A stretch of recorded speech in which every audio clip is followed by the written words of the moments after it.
Hello everyone, welcome to my channel. आज इस video में हम one of the famous novel 1984 जो जॉर्ज ऑरवेल के द्वारा लिखा गया है उसके बारे में अच्छे से जानेंगे। बहुत ही इंटरेस्टिंग नॉवल है ये, तो चलिए शुरू करते हैं। ये पूरी नॉवल एक अधिकारवादी सरकार के ऊपर है, जहाँ पे इस पूरे नॉवल में बताया गया है कि कोई ना कोई हर किसी को देख रहा है, चाहे जो कोई पीपल अगर काम कर रहे हैं या कोई अपने प्राइवेट लाइफ को ही क्यों ना जी रहा हो। बट गवर्नमेंट जो है, वहाँ की जो सरकार है, वो इंसान के हर एक हरकत पे नज़र रख रहे हैं, चाहे चाहे लोग कुछ भी क्यों ना कर रहे हो। और यहाँ तक कि इसमें ये बताया गया कि गवर्नमेंट इनफैक्ट ये चाहती है, वो लोगों पे इतना कंट्रोल चाहती है कि वो लोगों के माइंड तक को पढ़ना चाहती है, क्या कि लोग क्या सोच रहे हैं उनके बारे में, वो कैसा सोच विचार रखते हैं। ये नॉवल इसी के इर्द गिर्द पूरी तरीके से है। स्टोरी का प्लॉट लंदन का है। यहाँ पे स्टोरी इस तरीके से शुरू होती है कि लंदन में कुछ खाने के लिए नहीं है, लोगों के पास पहनने के लिए कपड़े नहीं है, हर तरफ वॉर ही वॉर है। एंड इनफैक्ट यहाँ पे गलियों में कभी भी रॉकेट आके गिर जा रहा है, लोगों को पता नहीं चल रहा है कि आखिर ये क्यों कैसे हो रहा है। लोगों को कुछ आइडिया नहीं है कि क्या हो रहा है नहीं हो रहा है। बट हाँ, यहाँ की जो गवर्नमेंट है वो सब कुछ बैठ के देख रही है कि लोग कैसे रिएक्ट कर रहे हैं इन चीज़ों पर। उनको पता है कि क्या हो रहा है, लेकिन वो किसी तरीके का एक्शन नहीं ले रहे, वो बस बैठ के देख रही है, ऐसा हमें बता रहे हैं। यहाँ पे स्टोरी में बताया गया कि एक बिग ब्रदर है, कह सकते हैं आप, जो बहुत ही बड़े नेता है वहाँ के। उनका हर तरफ पोस्टर है और उस पोस्टर पे लिखा है big brother is watching you. तो यहाँ पे क्या है कि यही बिग ब्रदर है जो हर किसी पे नज़र रखे हुए, जो हर किसी के एक्शन को देख रहे हैं, चाहे कोई इंसान अपने पर्सनल लाइफ में ही क्यों ना कुछ कर रहा हो, हर किसी के ऊपर नज़र रखी जा रही है। और वो ये जो पोस्टर है वो इसी चीज़ का साइन है, that big brother is watching you. और ये जो बिग ब्रदर है वो ठीक जर्मनी के हिटलर के तरह ही हैं। जिस तरीके से हिटलर जर्मनी के ऊपर पूरी तरीके से राज करते थे, सब पे नज़र रखते थे, एक अधिकारवादी सरकार जैसा वहाँ पे था, उसी तरीके से ये बिग ब्रदर भी लंदन में ठीक वैसा ही माहौल बना के रखे हुए हैं। यहाँ पे कोई भी कोई क्लोज़ फ्रेंड्स नहीं बना सकते हैं, कोई डेट पे नहीं जा सकते हैं, कोई यहाँ पे प्यार नहीं कर सकते, यहाँ पे कोई सेक्स नहीं कर सकते, नथिंग। आप अपने चॉइस का कुछ नहीं कर सकते। इनफैक्ट आप यहाँ पे अपने मन का कुछ सोच भी नहीं सकते हैं। सोचने पे भी यहाँ पे पाबंदी है। अगर आप गवर्नमेंट के अगेंस्ट भी कुछ सोचने जाएंगे तो भी ये बहुत बड़ा क्राइम कहलाएगा यहाँ के सीन के अकॉर्डिंग। सो आप अपनी मन मर्जी का कुछ भी नहीं कर सकते। अगर आप ये सारी चीज़ें करते पाए गए तो ये बहुत बड़ा क्राइम होगा गवर्नमेंट के नज़र में, और आपको ऐसी सज़ा दी जाएगी कि आप इसके बारे में सोच भी नहीं सकते हैं। कोई अपनी मर्ज़ी से यहाँ पे टीवी भी ऑफ नहीं कर सकता है। गवर्नमेंट के अकॉर्डिंग टीवी चलते रहना चाहिए और आपको वो चैनल देखना है जो गवर्नमेंट आपको दिखाना चाह रही है, जो गवर्नमेंट आपको दिखा रही है, और आपको वही सारे चैनल्स देखने ही पड़ेंगे। और इन केस अगर आप टीवी ऑफ कर देते हैं तो उसके लिए भी अलग सज़ा है जो आपको मिलेगी। इस पूरे स्टोरी में एक आदमी है, वो भी गवर्नमेंट का एम्प्लॉय है, जो मिनिस्ट्री ऑफ ट्रुथ के डिपार्टमेंट में वर्क करता है, जिनका नाम है विंस्टन स्मिथ। अब विंस्टन स्मिथ जो थे वो अपनी ज़िंदगी से बहुत ही ज़्यादा परेशान हो चुके थे। उन्होंने छुप छुपा कर एक डायरी खरीदे, जिसमें कि वो अब का जैसा माहौल था उनके कंट्री में, उस पूरे माहौल को उस डायरी में लिखना चाहते थे कि वो कैसा फील कर रहे हैं, गवर्नमेंट कैसी है, क्या कर रही है नहीं कर रही है। और मैं आपको बता दूं, वहाँ पे ऐसा था कि अगर छुप छुपा के जो उन्होंने डायरी खरीदी है वो भी एक गुनाह है। अगर गवर्नमेंट को इस बारे में पता चल जाएगा कि स्मिथ ने एक डायरी खरीदी है जिसमें कि वो गवर्नमेंट के खिलाफ चीज़ों को लिख रहा है, जो उसे अच्छा बुरा फील कर रहा है वो सब वो लिख रहा है, तो उसके लिए भी उसको वहाँ पे सज़ा मिल सकती है। तो किसी तरीके से स्मिथ यहाँ पे एक डायरी छुपा के ख़रीदते हैं और वो पूरा जिक्र करते हैं उसमें कि उनकी ज़िंदगी कितनी बेकार चल रही है। मतलब वो बोलते हैं कि ये कैसा ज़िंदगी हम जी रहे हैं, और वो इमेजिन करते हैं कि अगर हमारी ज़िंदगी इससे डिफरेंट होती तो कैसी होती।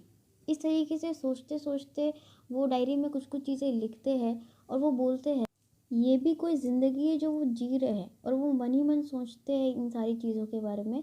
बट यहाँ पे क्या होता है, ये जो सोच रहे हैं वो उनको ये सोचने का भी हक नहीं है, क्योंकि कहीं ना कहीं ये सोचना भी गवर्नमेंट के अगेंस्ट, और वो एक क्राइम है जो गवर्नमेंट के अगेंस्ट वो कर रहे हैं।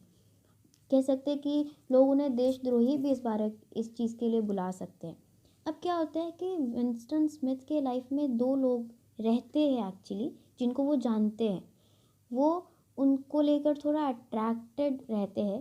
पहली वो होती है, एक यंग गर्ल होती है जिसका नाम रहता है जूलिया, जो विंस्टन स्मिथ के ही कोवर्कर रहती है, लाइक उसी डिपार्टमेंट में वो कोवर्कर रहती है, एज ए मैकेनिक वो वहाँ पे काम करती है।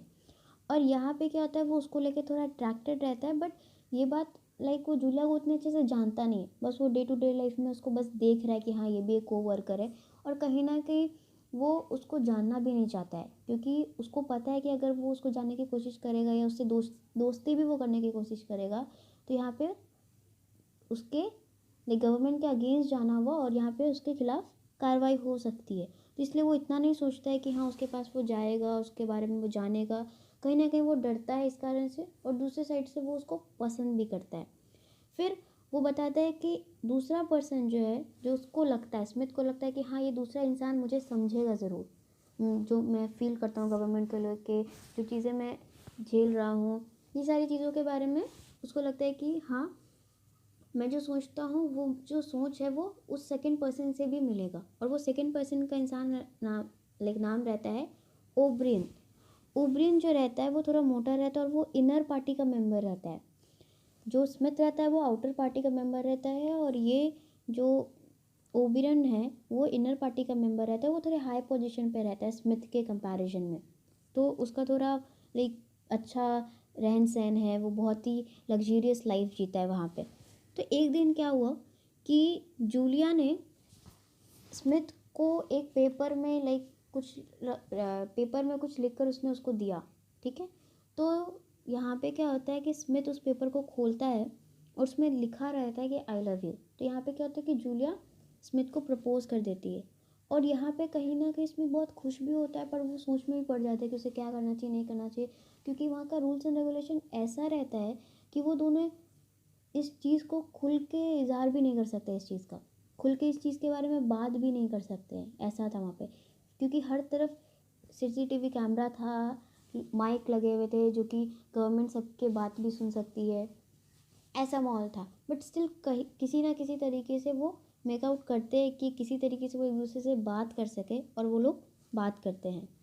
और ये जो इनका सीक्रेट लव अफेयर रहता है वो आगे बढ़ता है। आगे बढ़ते बढ़ते क्या होता है कि स्मिथ के मन में ऐसा आ जाता है कि अब वो बागी बनेगा, मतलब वो गवर्नमेंट के अगेंस्ट जाएगा, वो कहीं ना कहीं आवाज़ उठाएगा, लड़ेगा, इस तरीके से वो सोच रखता है कि अब मैं बागी बनूंगा इस तरीके से। एक दिन क्या होता है, ये जो ओब्रियन रहता है वो स्मिथ को इनवाइट करता है, अपने अपार्टमेंट में बुलाता है।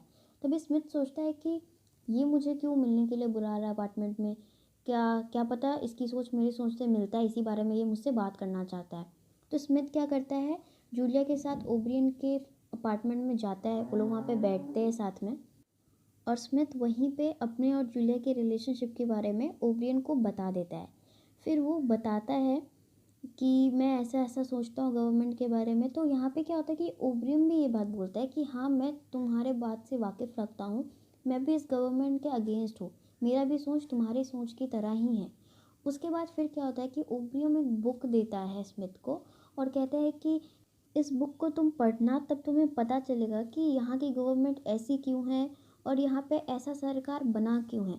ये सारी चीज़ें बातें तुम्हें इस बुक के थ्रू पता चलेगा। उसके बाद वो दोनों वहाँ से चले जाते हैं। फिर यहाँ पे क्या होता है कि स्मिथ और जूलिया अब एक अपने रूम पे जाते हैं, और वहाँ पे स्मिथ बुक पढ़ना शुरू करता है। तभी क्या होता है, अचानक से वहाँ पे पुलिस आ जाती है, उनको घेर लेती है और उनको गिरफ्तार कर लेती है, और उन्हें ले जाया जाता है मिनिस्ट्री ऑफ लव में। अब मिनिस्ट्री ऑफ लव में उन्हें ले जाया जाता है, और वहाँ पे उन्हें बहुत टॉर्चर किया जाता है। जूलिया से ज़्यादा स्मिथ को टॉर्चर किया जाता है, और उसे बहुत तरीके से मारा जाता है, पीटा जाता है, उसे इलेक्ट्रिक शॉक दिए जाते हैं, अलग अलग तरीके से उसको टॉर्चर किया जाता है। और यहाँ पे जो लोग रहते हैं वो लोग बोलते हैं कि लाइक तुम्हें नहीं पता अभी तक कि गवर्नमेंट चाहता है क्या। गवर्नमेंट लोगों को माइंड पे कंट्रोल करना चाहता है। उसके बाद क्या होता है, उसको टॉर्चर करने के बाद उसे रूम नंबर 101 में भेजा जाता है, जहाँ पे स्मिथ के फेस को एक बॉक्स से बंद करके उसमें रैट्स भर दिया जाता है, और वहाँ पे उसे छोड़ दिया जाता है कि रैट्स उसके फेस को अच्छे से खा जाए। तो यहाँ पे क्या होता है कि इतना टॉर्चर उसे दिया जाता है, और यहाँ पे पुलिस चाहते भी थे कि स्मिथ जो है वो डर जाए। और उसके बाद यहाँ पे क्या होता है कि स्मिथ बोलता है कि तुम लोग मुझे इतना क्यों टॉर्चर कर रहे हो, जाओ जूलिया को करो, जूलिया की गलती है, मैंने कुछ नहीं किया है, सब जूलिया ने ही किया है। तो पुलिस आखिर में यही चाहती थी कि किसी तरीके से स्मिथ के मन से जूलिया के लिए जो सॉफ्ट कॉर्नर है वो चला जाए और वो गवर्नमेंट के अगेंस्ट जाने का अब आगे ना सोचे। तो यहाँ पे यही हुआ, जूलिया के अगेंस्ट चला गया स्मिथ। वो बोलता है कि जूलिया के साथ ऐसा करो, मेरे साथ मत करो, मुझे छोड़ दो। उसके बाद फिर क्या होता है कि जूलिया को उतना टॉर्चर नहीं किया जाता है, स्मिथ और जूलिया को छोड़ दिया जाता है। वो लोग बाहर चले जाते हैं। जब वो लोग बाहर जाते हैं तभी क्या होता है, वो दोनों एक दूसरे से मिलते तो ज़रूर है, लेकिन उन दोनों के अंदर अब पहले वाली फीलिंग नहीं होती एक दूसरे को लेकर। वो लोग अपने अपने लाइफ में चले जाते हैं, क्योंकि वो जो टॉर्चर उनके साथ होता है अंदर में, वो बहुत ज़्यादा ही ब्रेकिंग होता है उन दोनों के लिए। उसके बाद आगे एंडिंग में हमें ये बताया जाता है कि स्मिथ जो रहता है वो कैफ़े में रहता है, गाना सुनते हुए वो न्यूज़पेपर पढ़ता है, और इसी तरीके से उन लोग की लाइफ बैक टू नॉर्मल चलती है, और फिर वो लोग गवर्नमेंट के अगेंस्ट जाने का नहीं सोचते हैं। स्टोरी के एंड में ये भी पता हमें चलता है कि जो मिस्टर ओब्रियन होते हैं वो एक्चुअली में गवर्नमेंट के स्पाई होते हैं, वो गवर्नमेंट के अगेंस्ट नहीं होते हैं। वो बस स्मिथ और जूलिया के अफेयर को बाहर लाने के लिए उनका साइड होकर बोलते हैं कि हाँ मैं भी गवर्नमेंट के अगेंस्ट हूँ और तुम लोग के साथ हूँ। ओके। उसके बाद फिर क्या होता है कि जहाँ पर स्मिथ जिस रूम में रहता है उसके नीचे एक स्टोर रहता है, तो स्टोर का जो प्रोप्रिएटर रहता है वो एक्चुअली में पुलिस का एक आदमी रहता है, और उसका नाम होता है मिस्टर चैरिंगटन। और इसी तरीके से यहाँ पे ये स्टोरी एंड होती है ये कहते हुए कि big brother loves you Smith, big brother loves you. I hope ये नॉवल आपके लिए हेल्पफुल रहा होगा और ये आपको इंटरेस्टिंग भी लगा होगा। So thank you guys for watching. Please like, share and don't forget to subscribe my channel. Thank you.